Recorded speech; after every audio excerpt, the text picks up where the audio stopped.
Right, well, what's up, guys? Hey, kickoff of the semester is here, man. I'm excited. So, hey, we're going to be in the book of Ruth. If you have a Bible, I invite you to go there. It's right after the book of Judges, or you can go to the table of contents. But as you just saw, we are starting a new series, Final Rose, which we did steal that from Bachelor, Bachelorette. Any Bachelor, Bachelorette nation in the, okay, so we got a few of us, okay. And my wife and I also watch it and find it entertaining, and also gives me a lot of material to teach you about.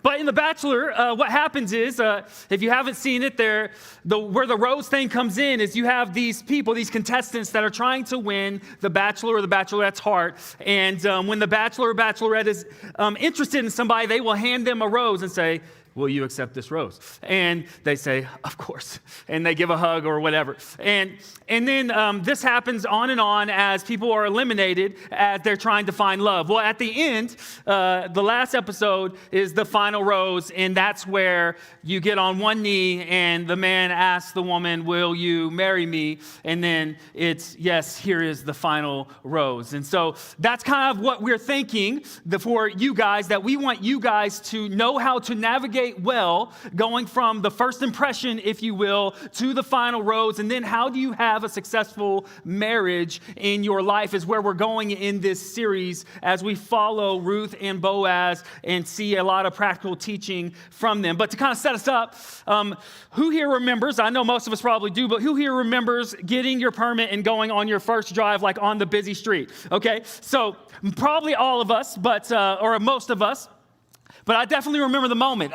So I took driver's ed. I'm sure that many of you did as well. And in driver's ed, I actually don't remember much. The only thing I actually remember from driver's ed is I remember the guy's name who was teaching. And I also remember the weird video that they show you of all the people that are on the road and dead. And they're like, "If you drive unsafe, this is you. Watch a 45-minute video and don't be like them." I'm like, okay. And so apparently I remembered that. So I ended up taking the test, even though I didn't study very well in the driver's ed course, and I passed. And I walk out, and like all of us, I'm so excited to have the piece of paper that says, "Now I can drive with my mom and my stepdad on the actual road, and I can actually learn this thing." Well, I walk out, and I'd driven with the instructor a few times, but never with my mom. Well, my mom's the one that picked me up.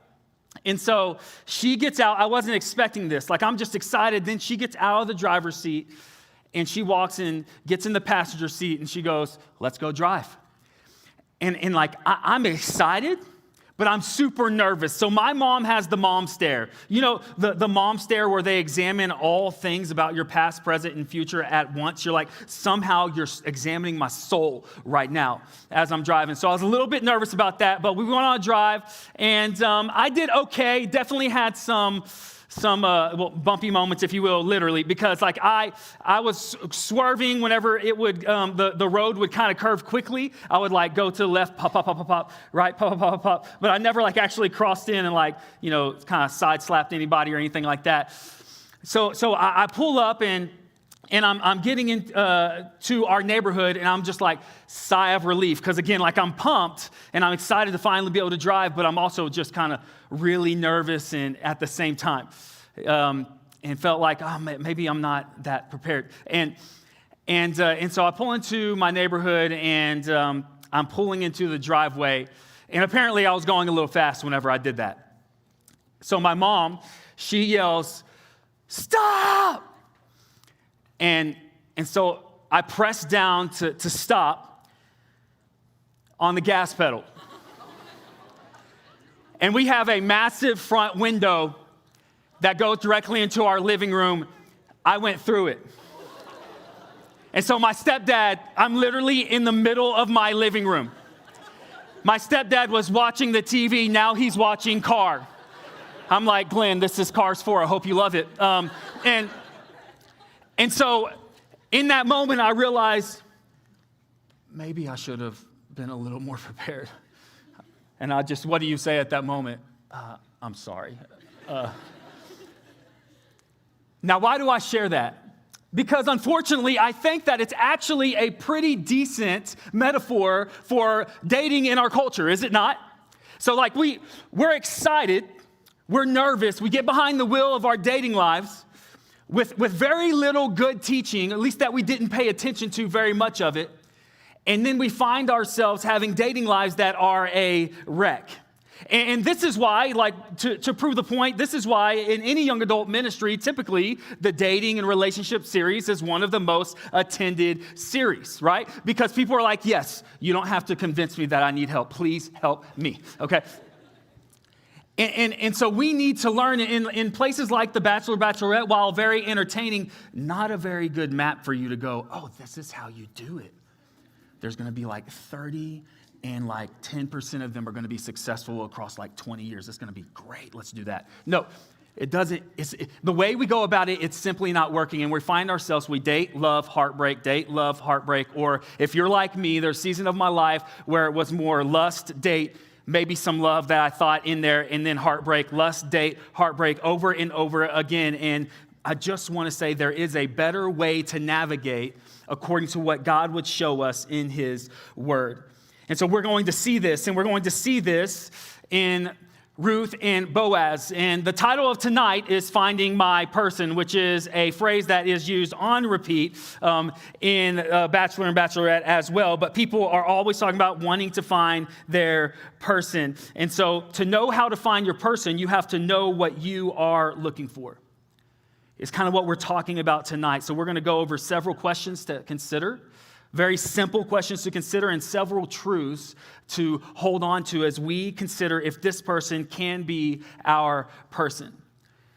But Ruth and Boaz, so I'm going to kind of recap their story and kind of play the episode, if you will, of Ruth 1 till 2:11, and kind of read a few verses in between for time's sake. And so Ruth and Boaz, so the book of Ruth is kind of like the Hallmark movie of the Old Testament, okay? So like it's woman has hard times, falls on hard times. She moves to the farm. This is what happens in Ruth. She moves to the farm. She meets the farm boy, and they fall in love, and they get married, and they have a baby. It happens in 90 minutes. It's awesome. I swear, me and my wife watched this movie during the holidays at least 7 times. Does anybody watch all the Christmas holiday movies? That's literally the same movie. It's the same movie over and over again. And my wife is like, I know, and I got to watch all of them. And some of y'all are just like her, or they wouldn't be doing it anymore. So it's your fault. But this is like the farmersonly.com of the Old Testament, if you will. I really hope that that's not heretical. But we're going to see Ruth meet our guy Boaz, and we're going to find a lot of things that we can apply to our lives as we talk about their stories. So like I said, it begins by them having a very difficult, devastating situation. So Ruth's mother-in-law, Naomi, loses her husband and her 2 sons, one of which Ruth was married to. And so there are 3 widows now, and they have no man in the house. They've all died, and she is a widow, and she she's childless at this point. And so Naomi, she's very upset, understandably, decides that she's going to go back where she is from. So they had moved to Moab, and they lived in the land of Moab, and we'll talk about that more in this series. And she decides, I'm going to go back to Bethlehem, where I am from. And so her other daughter-in-law, she says to both them, Ruth and the other daughter-in-law, Orpah, says, would y'all just go back to your gods and go back to your people? Orpah does that, hugs her, leaves, and then it says that Ruth clung to her. And then we pick it up in verse 15. It says, and she said, see, your sister-in-law, this is Naomi speaking, see, your sister-in-law has gone back to her people and to her gods. Return after your sister-in-law. But Ruth said, do not urge me to leave or to return from following you. For wherever you go, I will go, and where you lodge, I will lodge. Your people shall be my people, and your God shall be my God. Where you die, I will die, and there I will be buried. May the Lord do so to me, and more also, if anything but death parts me from you. And when Naomi saw that she was determined to go with her, she said no more. And so they leave. She goes with her, and they go back to Bethlehem, and they become the talk of the town, is what you see play out as you continue to read these verses that I'm recapping. Everybody's talking about them, and then they find a place, and Ruth decides that she's going to go, and she's going to go gather in the fields because it's at the time of harvest. And for a woman to go by herself to harvest would have been very dangerous because they would have been in trouble of things like rape and kidnapping and things like that, unfortunately. And so she says, I've got to do something to provide for Naomi and myself, and so I'm going to go. And then we see this is where our guy Boaz enters. It says, now Naomi had a relative of her husband's in chapter 2, verse 1, a worthy man of the clan of Elimelech, which was Naomi's late husband, whose name was Boaz. And so Boaz, he goes out into the field. Ruth just happens to be in his field.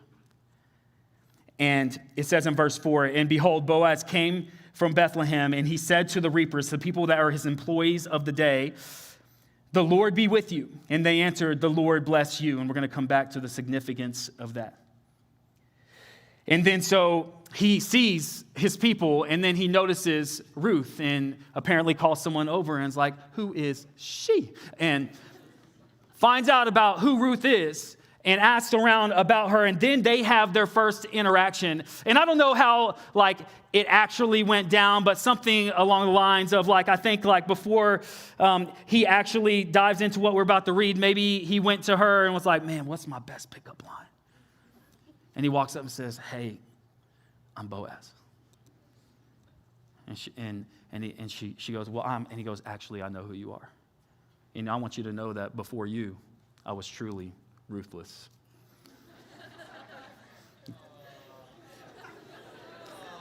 That's bad, right?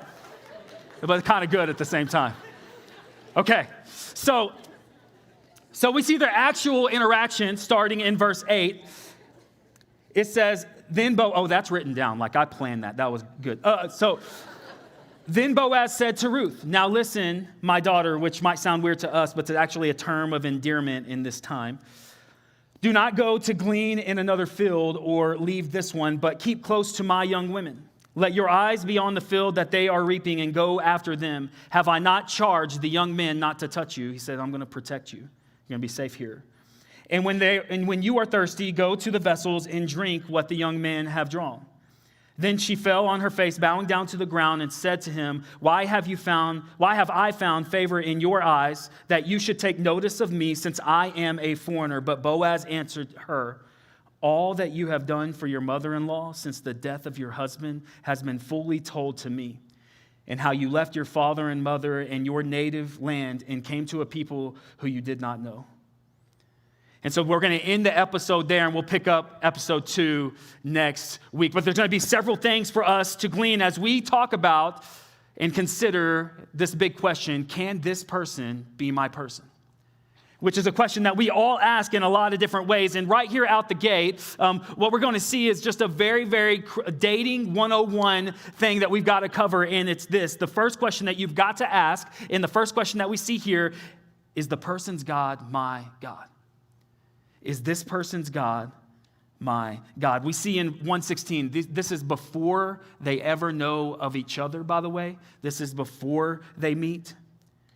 We see that she says, your God is going to be my God. And then we see whenever he comes to his people, we see the way that he speaks to them. The first thing out of his mouth is about God. He says, may the Lord bless you. May the Lord be with you. And then they speak back to him, may the Lord bless you. It's very, very clear that they serve the Lord. Now, how do you know if the person that you're considering today or are dating has a genuine faith? Now, we're not talking about just, this might be oversaid, but this is just kind of 101 stuff. Just because there's a verse in the bio, not a bad thing, but that doesn't mean that the person's really seeking Jesus. Okay? Just because a person is in church, while that's a good starting place, that does not mean that that guy or girl is actually at a place where they're seeking Jesus. For someone's God to be your God, whenever you say the word God, that's a huge, huge statement. That means that whatever that thing is for you and for that person that is ultimate, that is your God. What you ultimately seek to please in your life, or who you ultimately seek to please in your life, is your God. And you got to get this right.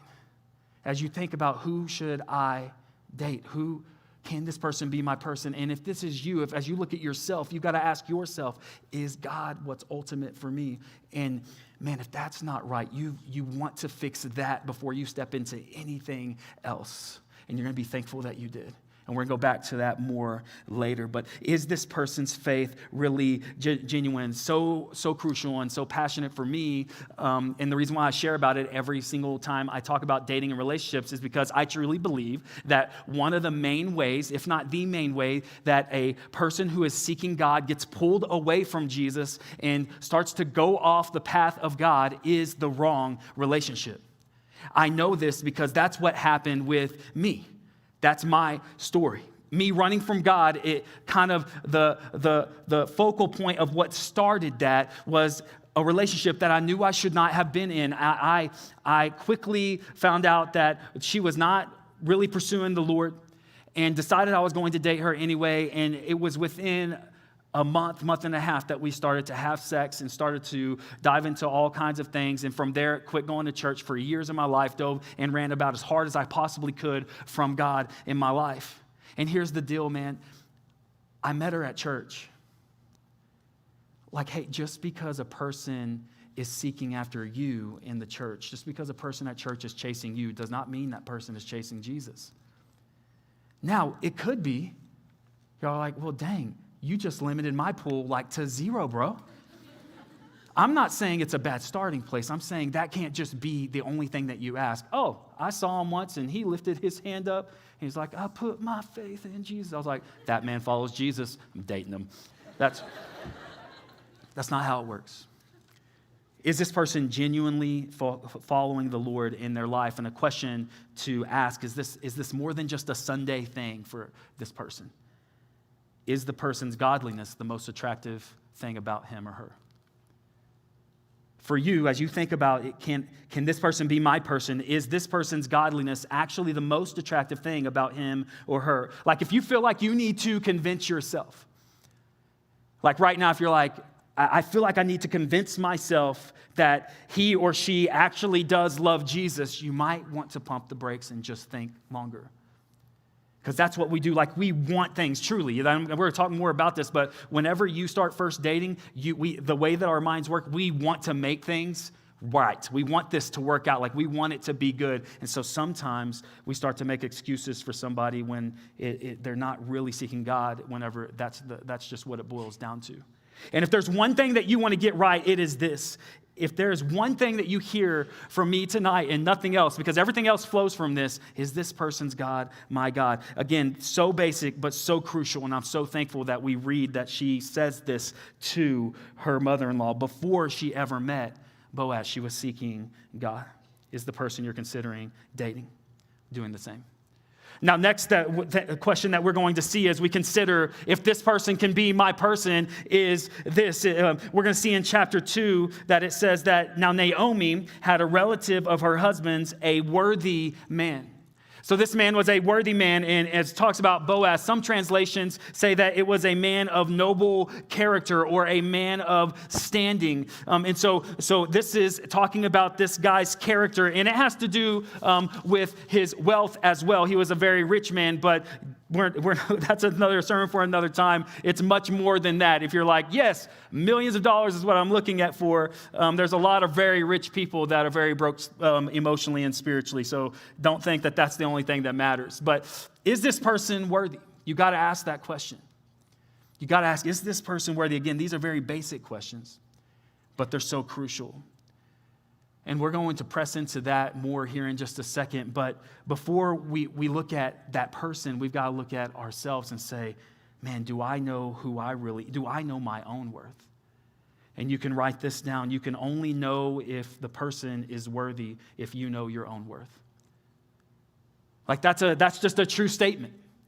You can only know if the person's worthy if you know your own worth. Like worth comes directly from identity. And so you have to know who you are to know who you are looking for. Like that's something that I hope that we can all get this. Like, do you find your identity in Jesus? And this applies to dating, but it applies in 1,000 different ways in your life. I'm not just talking about dating when it comes to our identity in Jesus. but do you identify yourself as a child of God? Ephesians chapter 1, verse 5, it says this, that Jesus predestined us. He predestined us for adoption to himself as sons through Jesus Christ, according to the purpose of his will. And it says a lot of things about our identity, but it says that you are a child of God. And he said, we've been adopted. Like, I've actually been able to be in the room, in a courtroom, and I got to see an adoption take place.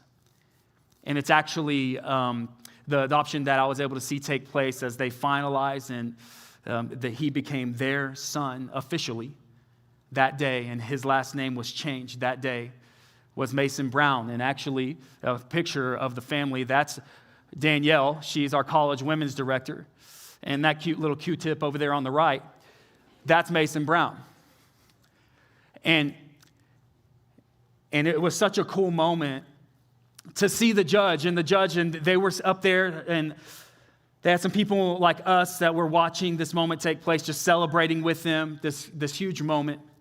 And there was other families there, but it was interesting because the judge didn't actually talk to the kids at all. He talked to the parents completely, and he was asking Danielle and her husband Tucker, like, are you going to take care of this child as he's your own? Are you committing to raise him and to love him unconditionally to the best of your ability? Are you going to provide for him in every way possible that you can as you take this kid to be your own? And they said yes, and they said yes, and they said yes. And one of the most powerful things that hit me in that moment, that Mason and his identity, it changed because of their commitment to him. And listen, our identity in Jesus, it doesn't change because of our work and hard work that we did something right for God. It's all because of what Jesus has done in his commitment to us. To say, I'm going to take you in as my own. I'm going to adopt you as my child. Like, I'm going to redeem you. I'm going to save you. I'm going to wash you and cleanse you of your sins. And I'm going to say that you are my kid. And I'm never going to leave you. I'm never going to forsake you. And that's the moment that your identity, when you realize what God has committed to you, that will transform you from the inside out. And your identity will change, and how you see yourself will change. And maybe someone in here, like, you see yourself as a mistake, or you see yourself as, man, I'm just used goods because of all the sexual sin that I have in my past and all the broken relationships that I dove into. That was how I defined myself for a period of time in my life. And God is going, you don't see yourself as I see you. Realize who you are. Realize that the King of Kings has made you his own. And when you know your identity, you know who to identify with. And when you know your worth, you know if the person is worthy. And so, do you see yourself this way? Do you primarily identify yourself as a child of God? So you know your worth, and then you look at the worthiness of the person. This is their character. What is this person? Who is this person actually? And this is so huge. And another point as we go into this, as you consider their character, something that we want to do and that in general we're naturally going to be bad at, so we've all got to fight this when we first jump into a relationship, is this: focus more on who the person is than how the person makes you feel. Okay? So what do I mean by that? Focusing more on who the person is than how they make you feel, especially when you first meet them. Like, when you first meet somebody, you can have butterflies in the stomach, right? Like, you can, like, you're like, man, that girl, that guy, you're charmed. Like, you're swept off your feet, as they say. Like, listen, I literally once walked down a hall, and I saw a girl that was pretty, and I swept her off her feet like this, and then I said, now you can say you've been swept off your feet. And then we started dating that day. True story. We broke up 2 weeks later. And it's like, listen, like, just because someone does something or it's a charming act doesn't mean like that person is actually a good guy or a good girl for you at this point. Now, again, God can change that person just like he changed me. But focus more on who the person is than how they make you feel, because if you don't, it will lead to swerving and it will lead to wrecking. And that's exactly what happened with me. Like, I knew when I entered into this relationship and many relationships after that this isn't, like, this person, it just isn't really seeking God. but she's not bad. You know, like I didn't meet her and she was snorting a line. She wasn't like, I'm Samantha, nice to meet you. That's not how it typically works out. If it does work out that way, you have a very, very red flag that you're like, hey, I got my answer. But you want to focus on the actual person, like what's their character actually like? Proverbs 31 says it like this: charm is deceitful and beauty is vain, but a woman who fears the Lord, or man, but this talking about a woman here, who fears the Lord is to be praised. It says it can be deceitful, like it looks like one thing, but it's a veneer and there's something else on the inside. Now I have this game, anybody ever heard of Bean Boozled? Okay. So Tyler chose 3 people for me. Would those 3 people come to the stage, please? Oh, yeah. Oh, I like this. Love who it was. So I'll let you spin your own destiny. And you're going to take a bite. Now, I actually, just so y'all know, I endured the pain because I had to find out if these were like the good ones and the bad ones. So I actually ate all, like I took not with my teeth. I cut off with with scissors a tiny sliver of all of them. So I've went through the pain that y'all are about to go through. It's not fun. But y'all might, the odds be ever in your favor, y'all might get one that isn't bad. So we'll see. So you want to spin your destiny here. So you're going to eat a jelly bean that's either Tutti Frutti or Stinky Socks, okay? So let's see here. So that one right there in the middle. All right, let's see what your destiny is. Let's go. What is it? It's not Tutti Frutti. It's not Tutti Frutti. All right, let's see. Ooh, peach or barf? Oh, man. All right, I can't see because of the red light. Okay, come step over here. So I think that one right there. Our guy Redmond, we're going to see what your destiny is, my man. Is she peach or barf? No. Not peachy. Not peachy. Not peachy. Okay. There is a chance for y'all to get ones that aren't, by the way. Is there? Yes. All right, cappuccino, a little coffee, a little hangout, a little date action, or liver and onions? Okay. Which one is it? I can't see without. Okay, it's that one right here on the right.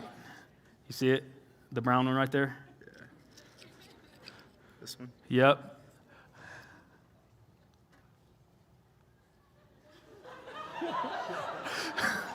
I'm going to say liver and onions. Hey, guys, thank y'all for coming up. So, now some of y'all already know where I'm going, but how often do we do that with our dating lives? Like we see something, we're like, it looks like a jelly bean. Or hopefully the person you're dating doesn't actually, anyway. It looks like a jelly bean.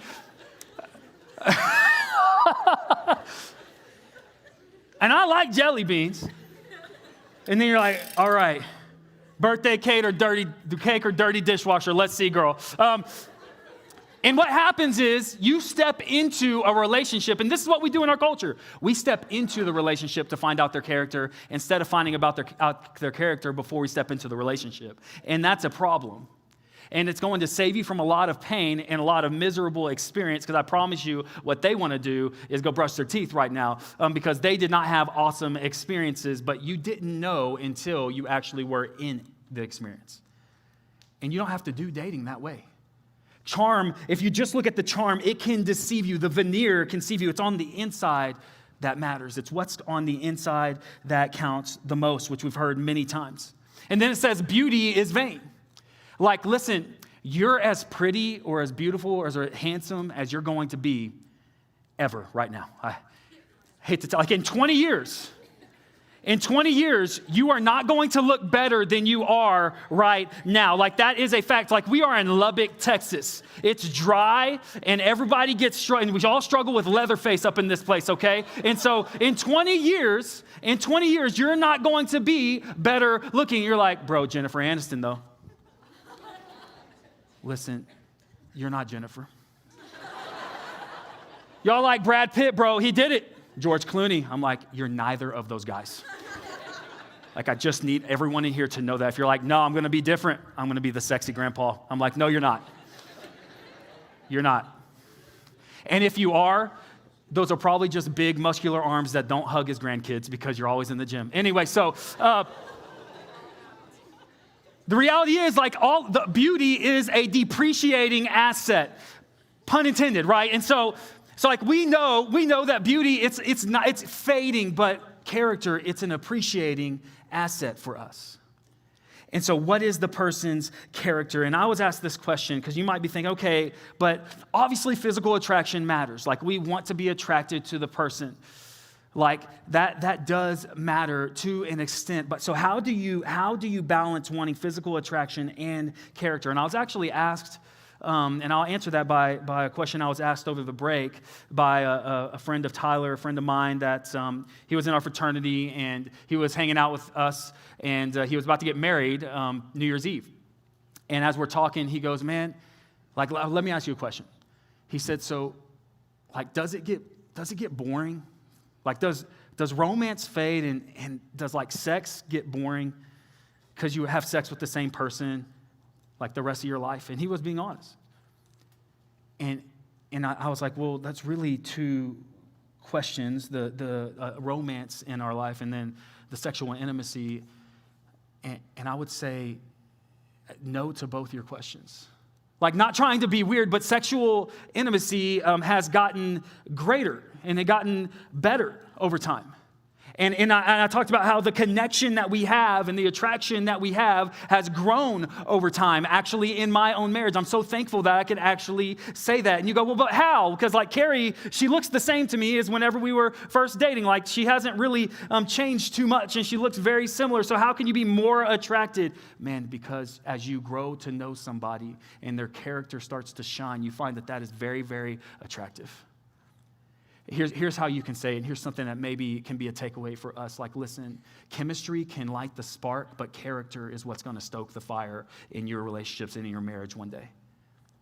Like, guys, I've prayed over our daughters many, many times as we go to sleep, and I pray for the guy that they're going to marry in their future. You know what I've never done? I've never been praying and just gone, and Lord, please don't let him be ugly. That's not what I pray. If you know someone that's been married 30, 40, 50 years, you say, hey, tell me what's kept y'all so strong. Yes, they might talk about how they're still attracted to them and their physical body might still be attracted to them because that's their standard of beauty, but that's not what they're going to spend their time on. They're going to talk about how, man, she's selfish and how she cares for people. Like, he's willing to drop whatever's going on to take care of somebody. And he's a man of character. She's a woman of character. And they're going to talk about those things. And that's what you want 50 years in if God gives you 50 years with somebody in this world. Character. Character is the appreciating asset. And so, are you looking for more than looks? In Ruth and Boaz, I'm going to fly through these qualities that we see in them for time's sake, but we see several qualities as we look at their relationship. And we see one thing, that there's determination and there's diligence. So it actually says in 1:18 that she was determined to go with Naomi. There's determination in her, and we know that there's diligence in her. In 2:7 says that she basically worked from sun up till sundown, except for a short rest in chapter 2, verse 7. Boaz is a farmer. You cannot be successful as a farmer or in agriculture if you are not diligent or a hard worker. We see that quality in him. And so why is this such an important focus for us? Well, man, let me just tell you about what's going to happen tomorrow morning and every other day for my wife. So I'm going to get up, and if I can make myself, I'm going to leave at about 6 a.m. to go to the gym. And then Carrie's going to have her alarm go off. My wife's going to have her alarm go off at about 6:15. She's going to get out of bed about 6:33, 6:36, because everybody hits the snooze button. And then our daughter, Cassie, is going to say, give me my Milky, because that's what she calls it, her Milky. And she's going to go get her and our daughter, Bridget, their morning milk. They're going to get their bag of mini muffins, because that's what we typically give them in the morning, breakfast of champions. And then they're going to get dressed. She's going to get them dressed. She's going to do her hair, get their teeth brushed, make sure that they don't look a hot mess while they're going to school, and people don't think that their parents do not love them. And so, and while she's doing that, I'm going to be off at a Bible study that starts at about 7:30 tomorrow morning, and I'm going to be off, just working, ministering, and talking to a lot of people. And then I'm going to drive home at around 5:30, probably tomorrow. And she's going to have dinner ready at about 5:30. It's typically what happens on Mondays.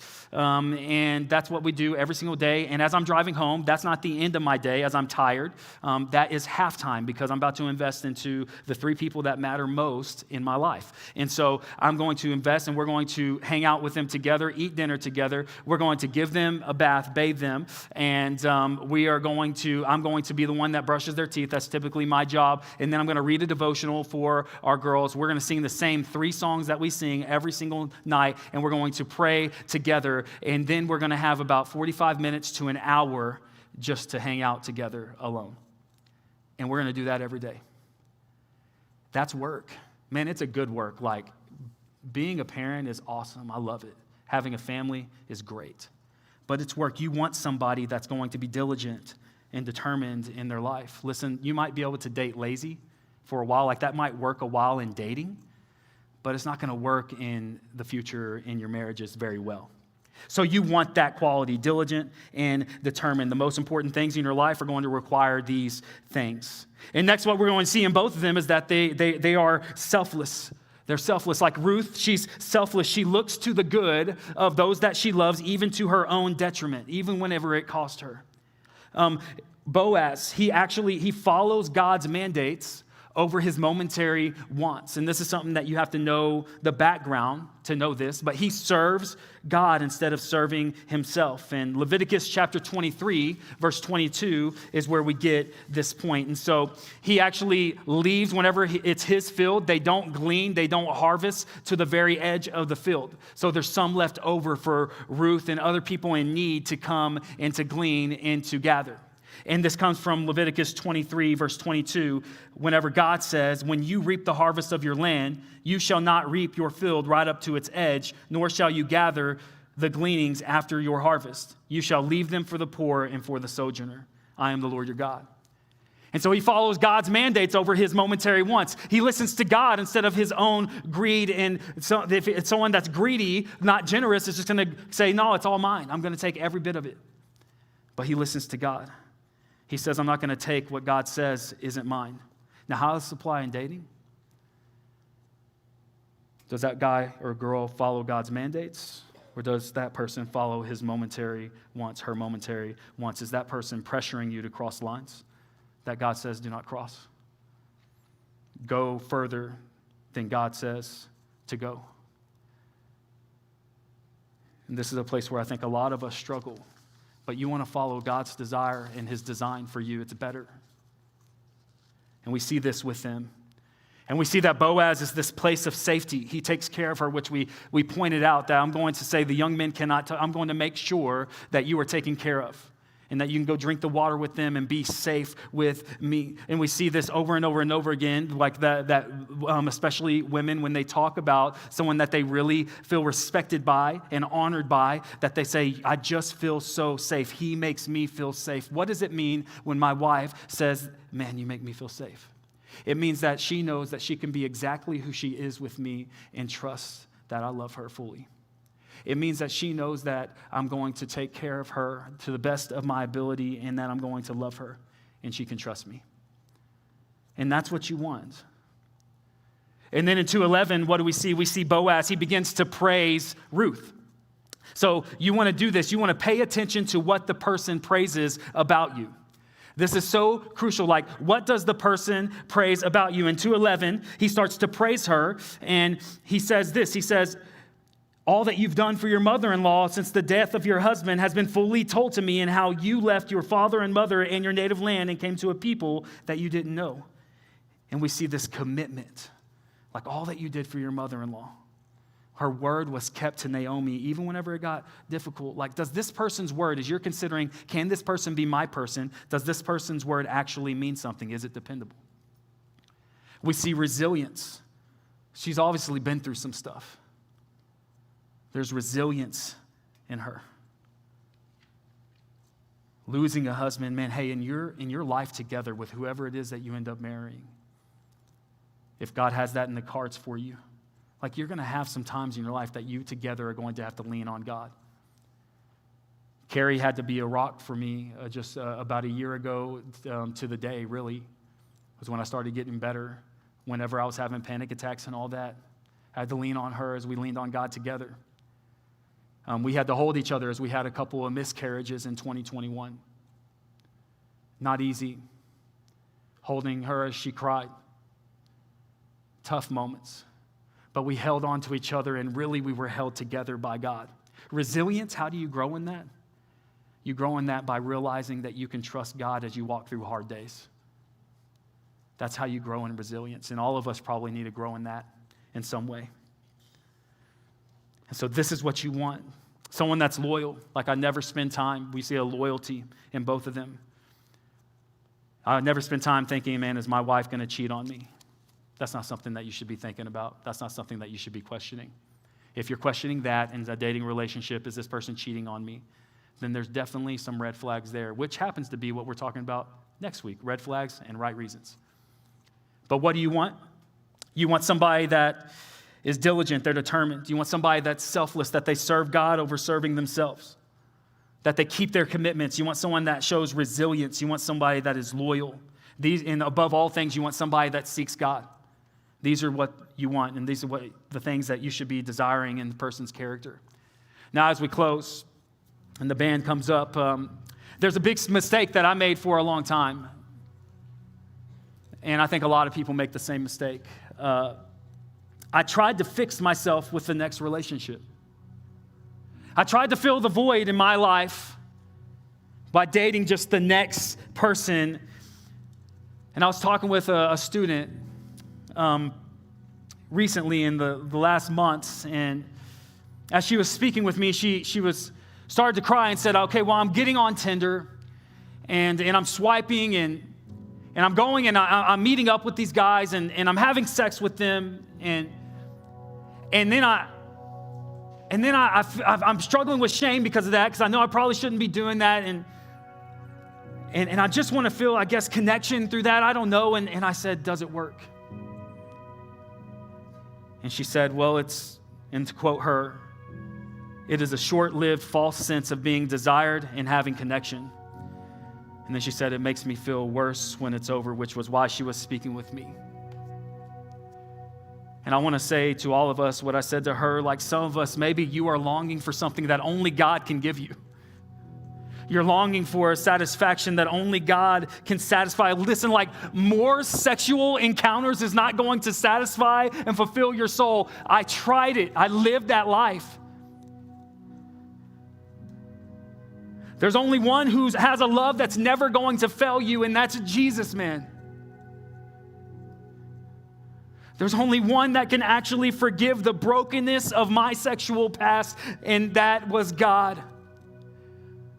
No one else or nothing else could do that. Like, there's only one love that's unmatched, and that's the love that Jesus has. Like, he came for you. He died on the cross for you so he could say, listen, I'm pursuing you, and I want you to know that I died so you can have forgiveness in me. And he's saying, I will wash you. I will cleanse you. I will wash you whiter than snow. Would you say yes to me? And you can. And you can experience the redemption that so many of us in the room have experienced. Will you say yes to Jesus tonight?